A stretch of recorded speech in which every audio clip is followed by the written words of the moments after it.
Hi, I feel like chatting with you all again. I'm hoping that somebody will call, but if not, then I'll just talk for a little bit. This is my Merry Christmas video, so Merry Christmas, all my knitting friends, near and far. My cowl, you ask? No, I didn't knit it. My knitting pal Jeanette made it for me for Christmas, and I love it. And I don't often get hand-knitted items, and never have, because I knit and people expect that I'll make my own stuff, but I don't wear things that I knit, so it's nice to get a hand-knitted item. The backdrop today is the Blue Diamonds shawl, which uses Lisa Souza's merino, hard twist merino. Very nice wool. It's got some silk in it too, I believe, but it makes a very fine drapey project, and it graces the cover of my book. Oh, a call. I don't know who this is. Let's see. Hello, you're on the air. Hello? Oh, this is a telemarketing call. Wonderful telemarketer. You're on the air. I'm actually recording a podcast right now.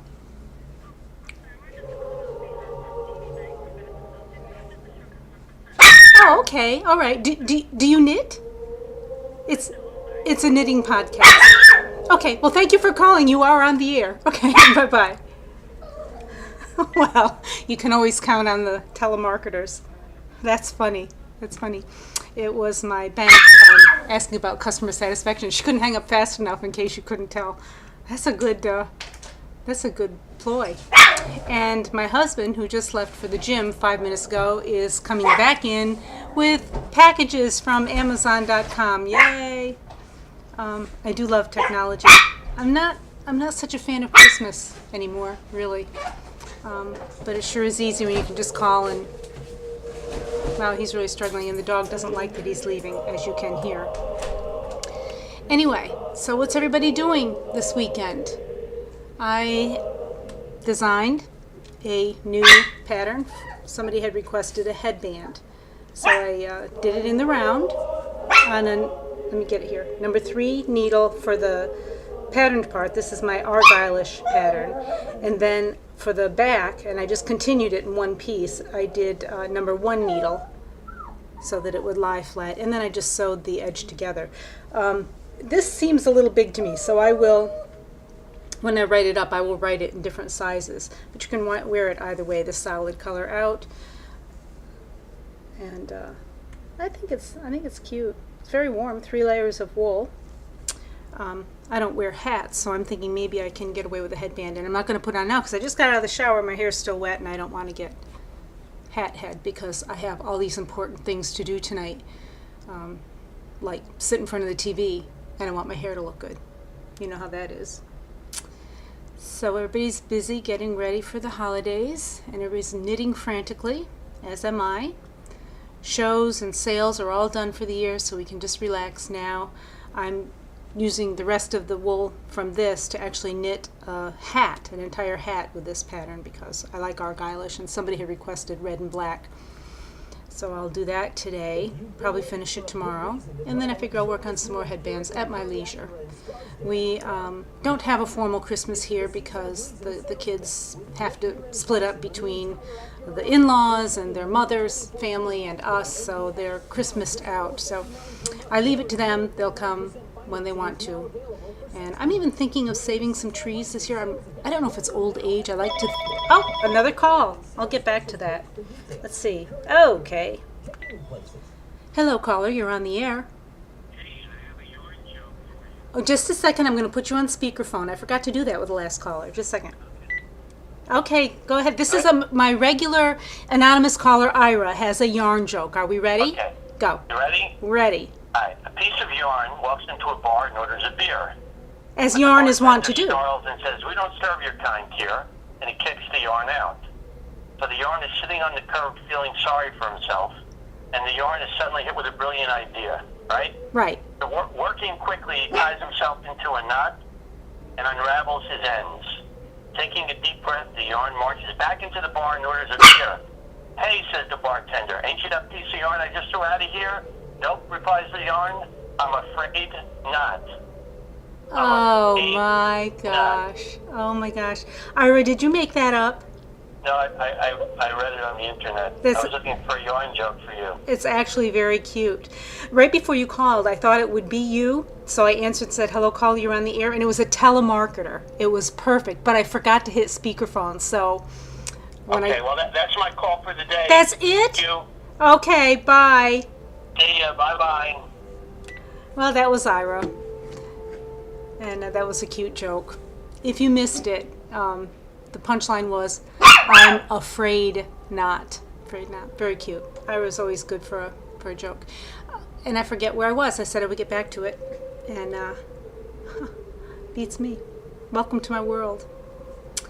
I think I was saying that as I get older, Christmas is less and less the joy that it used to be.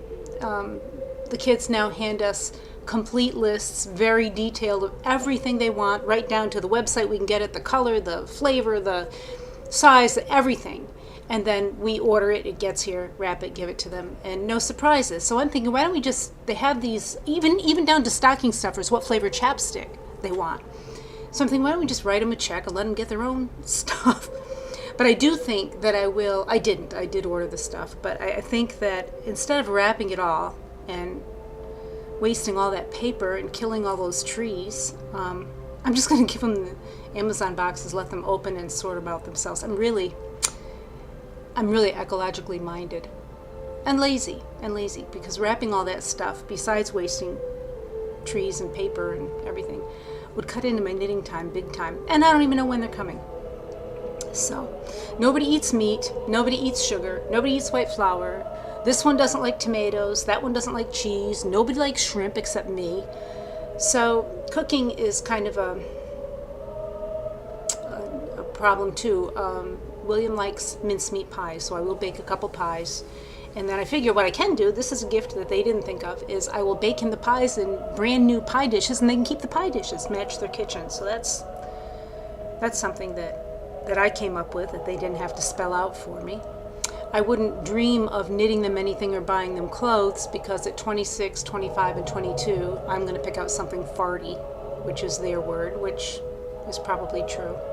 I'm wearing, under Jeanette's beautiful cowl, a JMU t-shirt I got when I was auditing music classes in Virginia before I moved up here 13 years ago.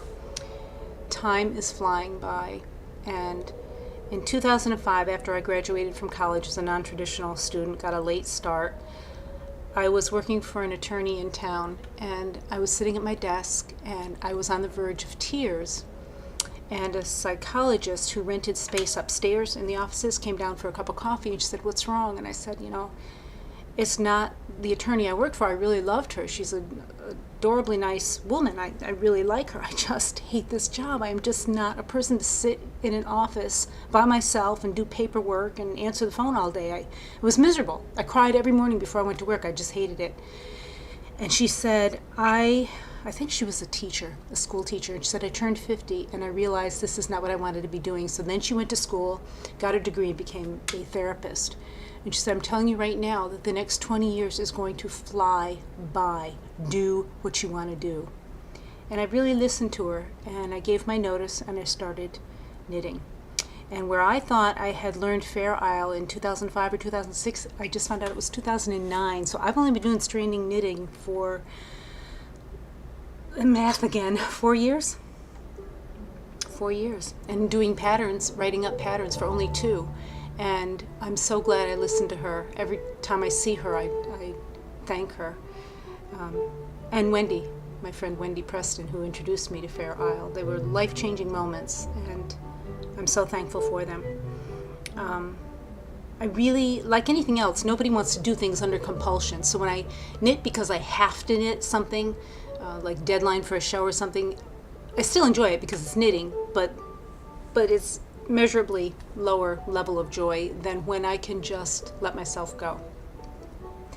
I will be designing in the next week, right after Christmas, a project for my January knit along. As all of you know, we're going to try felting. And it'll be a first for me. And I don't have a top-loading washing machine, so I'll have to either felt by hand, That's not going to happen. Or go to a friend's house and felt it, which is what I will probably do. It'll be a tote bag that I will design. It will be color work, and we'll have fun with that.